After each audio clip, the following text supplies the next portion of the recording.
बिल्कुल जितेंद्र, यही सवाल मैं राकेश जी के सामने भी रखना चाहता हूं। राकेश जी, ये कार्रवाई क्या मंशा पर, क्या नीयत पर सवाल नहीं खड़े करती है?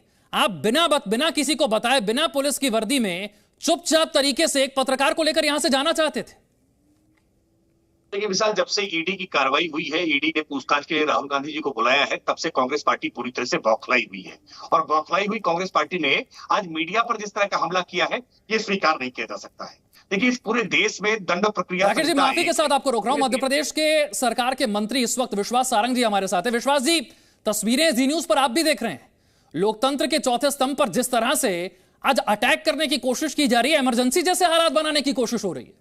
अब देखिए इसमें नई बात क्या है, कांग्रेस का तो ये नेहरू के समय से पॉलिसी रही है कि यदि किसी ने कांग्रेस के खिलाफ सच्चाई बताई है तो उसके खिलाफ कांग्रेस की सरकारें काम करती हैं। इंदिरा गांधी ने आपातकाल लगाया और अब भूपेश बघेल 10 जनपद पर अपनी इज्जत बचाने के लिए 10 जनपद की मेहरबानी प्राप्त करने के लिए इस तरह की हरकतें कर रहे हैं, जो निंदनीय भी है और दुर्भाग्यपूर्ण भी है।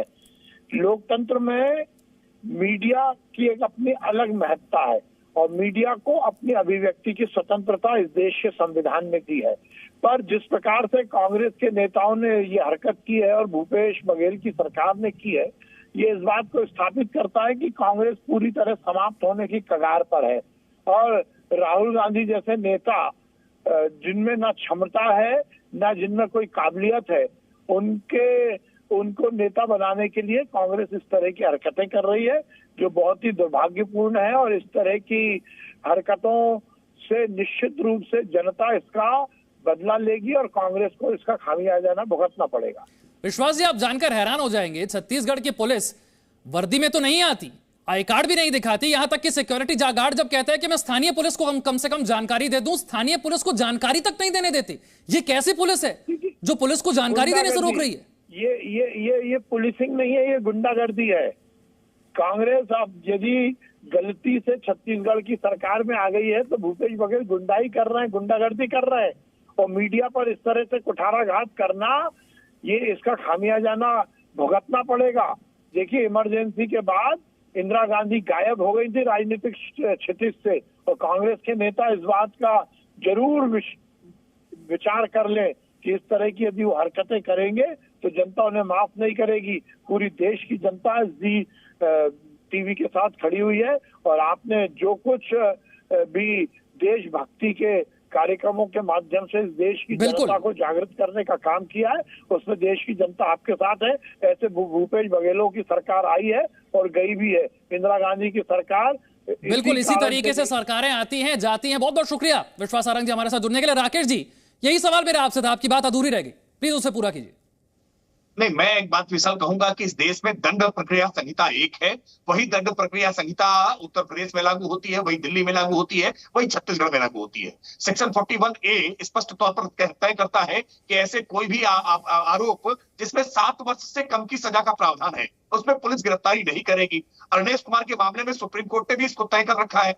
बावजूद इसके सुप्रीम कोर्ट के निर्देशों की अवहेलना करते हुए, दंड प्रक्रिया संहिता को ताक पर रखते हुए छत्तीसगढ़ की पुलिस जिस तरह से वहां पहुंची गिरफ्तारी के लिए, ना कोई नोटिस तामील कराई गई है, सीधे गिरफ्तारी के लिए पहुंचना, बिना वर्दी में पहुंचना और वहां सिक्योरिटी गार्ड के साथ बदसलूकी करना, ये दिखाता है कि छत्तीसगढ़ की पुलिस न केवल गैर पेशेवर है बल्कि एक आपराधिक प्रवृत्ति की झलक भी दिखाई पड़ती है। मैं मानता हूं ये सब कुछ छत्तीसगढ़ की पुलिस ने अपने पॉलिटिकल बॉसेस को, भूपेश बघेल जी को खुश करने के लिए, और भूपेश बघेल जी ने ये सब कुछ निर्देशन किया है राहुल गांधी जी को खुश करने के लिए। ये अपने आप में बहुत दुर्भाग्यपूर्ण है और मैं चेतावनी देकर के कह रहा हूं, आज भारतीय जनता पार्टी की सरकार देश के सर्वाधिक राज्यों में है। अगर इस प्रकार की प्रवृत्ति अगर भाजपा करने लगेगी तो परिणाम क्या होंगे? मैं मानता हूं इस प्रकार की खतरनाक प्रवृत्ति को रोका जाना चाहिए। पुलिस का राजनीतिक तौर पर दुरुपयोग किए जाने को रोका जाना चाहिए और विशेष तौर पर लोकतंत्र के चौथे स्तंभ पर इस प्रकार का प्रयास ये कांग्रेस पार्टी का सगल रहा है।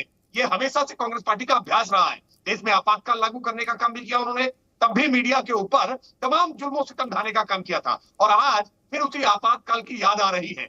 जिस तरह से आज रोहित के घर पर सुबह सुबह पहुंच करके उनके परिवार को थ्रेटन करना, रोहित की गिरफ्तारी के लिए प्रयास करना और इलीगल तरीके से ये तरीका ठीक नहीं है। इसके लिए राहुल गांधी जी को, भूपेश बघेल जी को सार्वजनिक तौर पर देश के सामने आकर के माफी मांगनी जानी चाहिए कि छत्तीसगढ़ की पुलिस ने जो कुछ भी किया है ये पूरी तरह से गलत है, इलीगल है, और कांग्रेस पार्टी इससे माफी मांग करके अपने पाप कुछ कम जरूर कर सकती है। राकेश जी, कांग्रेस पार्टी के नेता फिर वो जो टॉलरेंस और सहिष्णुता की इतनी बड़ी बड़ी बातें करते थे, आज पत्रकार के साथ बर्ताव में नजर आ गया ना?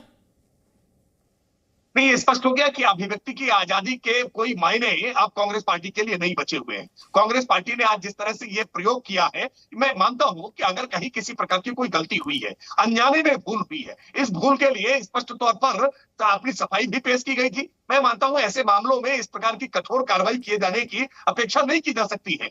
एक जाने माने पत्रकार, रोहित व्यक्तिगत तौर पर मैं जानता हूं, इतने अच्छे पत्रकार हैं, और उनके प्रति इस प्रकार का व्यवहार किया जाना ये पूरी तरह से न केवल अमानवीय है बल्कि आपराधिक है। ऐसे पूरे मामले में छत्तीसगढ़ पुलिस के खिलाफ भी कठोर कानूनी कार्रवाई की जानी चाहिए। हम अपेक्षा करते हैं कि छत्तीसगढ़ पुलिस के इस पूरे मामले को लेकर के जब न्यायिक मामलों में आगे जाएंगे, अदालतों में जाएंगे, रोहित को जाना भी चाहिए, और अदालत में जाएंगे तो अदालत की ओर से भी एक कठोर फटकार, एक कठोर कार्रवाई छत्तीसगढ़ पुलिस के खिलाफ होती हुई दिखाई पड़ेगी, क्योंकि इसमें दंड प्रक्रिया संहिता का उल्लंघन किया गया है। इस पूरे मामले में सुप्रीम कोर्ट के निर्देशों का उल्लंघन किया गया है। इस पूरे मामले से स्पष्ट होता है कि वो अभिव्यक्ति की आजादी को दबाना चाहते हैं, अभिव्यक्ति की आजादी को रोकना चाहते हैं, और मनचाहे तरीके से पुलिस का दुरुपयोग कर रहे हैं। मनचाहे तरीके से पुलिस के इस दुरुपयोग को रोका जाना ये बहुत आवश्यक है, वरना ये प्रवृत्ति आने वाले समय में पूरे देश को एक ऐसे नाजुक मोड़ पर ले जाकर खड़ा करेगी जो देश के लिए, समाज के लिए ठीक नहीं होगा, लोकतंत्र की मजबूती के लिए ठीक नहीं होगा। दो प्रदेशों की पुलिस का भी आपस में समन्वय जरूरी होता है। आए दिन एक राज्य की पुलिस को भी दूसरे राज्य की पुलिस से काम होता है। आप यूपी पुलिस को जानकारी नहीं देना चाहते, खुद तो नहीं देते, सिक्योरिटी गार्ड अगर कहता है कि मैं स्थानीय पुलिस को जानकारी दे दूं तो उसे भी रोक लेते हैं। देखिए, कुछ एजेंसियां ऐसी हैं जो केंद्रीय जांच एजेंसियां हैं, एनआईए है, सीबीआई है, कुछ केंद्रीय जांच एजेंसियां हैं जो जांच एजेंसियां सीधे जाकर के कार्रवाई करती है। लेकिन कोई भी राज्य सरकार की पुलिस किसी भी दूसरे राज्य में अगर जाती है या किसी दूसरे जिले में जाती है तो स्थानीय पुलिस को बिना इत्तला किए, बिना उनको संज्ञान में लिए, बिना उनका साथ लिए ये पूरी कार्रवाई गैर पेशेवर मानी जाएगी। और इसीलिए मैं कह रहा हूं कि आज ये छत्तीसगढ़ पुलिस की कार्रवाई जो है ये केवल अनप्रोफेशनल ही नहीं है, बल्कि ये पूरी तरह से आपराधिक जैसी दिख रही है। आप सिविल ड्रेस में घुस जाएं, किसी के घर के भीतर घुस जाएं, परिवार को थ्रेट करने का काम करें, सिक्योरिटी गार्ड रोके तो उसको भी आप थ्रेटन करने का काम करें, आरडब्ल्यूए के मेंबर्स अगर पूछे तो उनको आप धमकाने का काम करें। ये पूरी प्रवृत्ति किसी भी पुलिस की नहीं हो सकती है। इनकी ट्रेनिंग का या तो अभाव है या स्पष्ट है कि आज पॉलिटिकल बॉसेस के इतने दबाव में है, छत्तीसगढ़ की सरकार के इतने दबाव में पुलिस ने काम किया है, ये छत्तीसगढ़ की पुलिस को बट्टा लगाया है। मैं मानता हूं सरकार तो बदल जाएगी। आज कांग्रेस की सरकार है और ऐसे ही कर्म रहे तो इसमें कोई हमको बहुत मेहनत करने की आवश्यकता नहीं है। छत्तीसगढ़ में सरकार भारतीय जनता पार्टी की बनेगी, लेकिन ये पुलिस का इकबाल जो खतरे में आएगा, ये पुलिस की साख पर जो बट्टा लगेगा, इस बट्टे को कौन छुड़ाएगा। मैं आज अपेक्षा करता हूं छत्तीसगढ़ की पुलिस से, पुलिस महानिदेशक से, वहां के प्रमुख सचिव गृह से कि अपनी सरकार की, अपने प्रशासनिक मशीनरी की इस तरह से थोका फरियाद मत कराइए, इस तरह से छीछालें मत कराइए। पूरा देश देख रहा है कि छत्तीसगढ़ की पुलिस आज किस प्रकार का व्यवहार कर रही है। छत्तीसगढ़ के प्रशासन को तुरंत इन पुलिस कर्मियों के ऊपर, जो पुलिसकर्मी वहां पर पूरे कानून का मजाक बनाते हुए, मखौल बनाते हुए रोहित के घर गए थे, ऐसे पुलिसकर्मियों पर तुरंत कार्रवाई करे, अविलंब इनको निलंबित करे और इनके खिलाफ एक जांच बिठाए कि कैसे इन्होंने बिना किसी कार्रवाई का पालन करते हुए रोहित के घर में एंट्री की है। राकेश जी, आप पुलिसकर्मियों की बात कर रहे हैं, मैं आपको वो वीडियो दिखाना चाहता हूं और मैं दर्शकों से भी कहूंगा कि उस वीडियो को ध्यान से देखें। इस वीडियो में छत्तीसगढ़ पुलिस का कर्मचारी किस तरीके से दाखिल जब सोसाइटी में होता है, यहां पर आरडब्ल्यूए के साथ धक्का मुक्की करने की कोशिश करता है। आई कार्ड मांगा जाता है तो आई कार्ड दिखाने से परहेज करता है, पुलिस की वर्दी में तो वो वैसे भी नहीं है। ये हालात, ये स्थिति इतने तैश में कि आरडब्ल्यूए वालों के साथ धक्का मुक्की करने लग जाएं आप। ये देखिए तस्वीरें राकेश जी।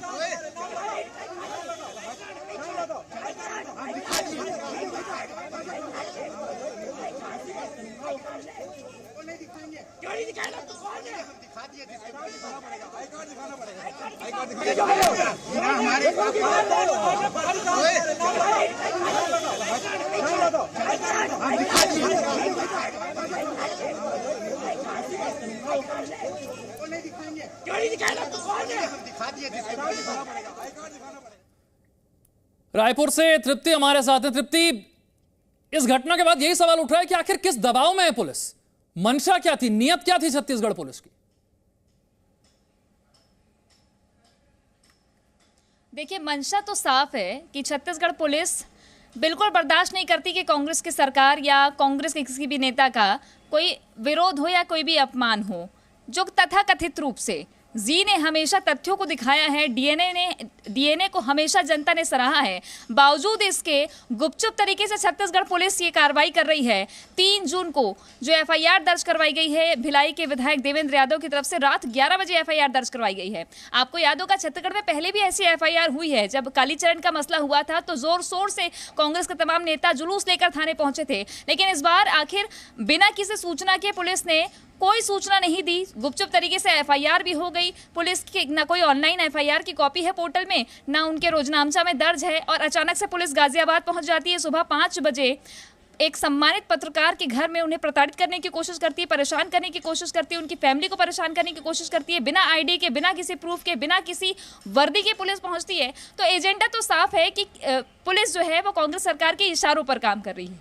अब देखना यह है कि आखिर क्यों लगातार हमने देखा है कि छत्तीसगढ़ पुलिस की छवि एक तो सौम्यता और सरल होने की दिखाती है, लेकिन जो अपराधों की फेहरिस्त बढ़ती जा रही है छत्तीसगढ़ में। लगातार हर दिन चाकूबाजी की घटनाएं, अपराध, बलात्कार के मामले, आज भी जांजगीर चांपा से एक मामला सामने आया है। घर में औरतें सुरक्षित नहीं है, सुरक्षा के कोई इंतजाम नहीं दिखते, हाईवे में पेट्रोलिंग नाम मात्र है, किसी भी तरीके की सुरक्षा नहीं है। बावजूद इसके अगर कोई अपराध होता है उस पर पुलिस लगाम नहीं लगाती है।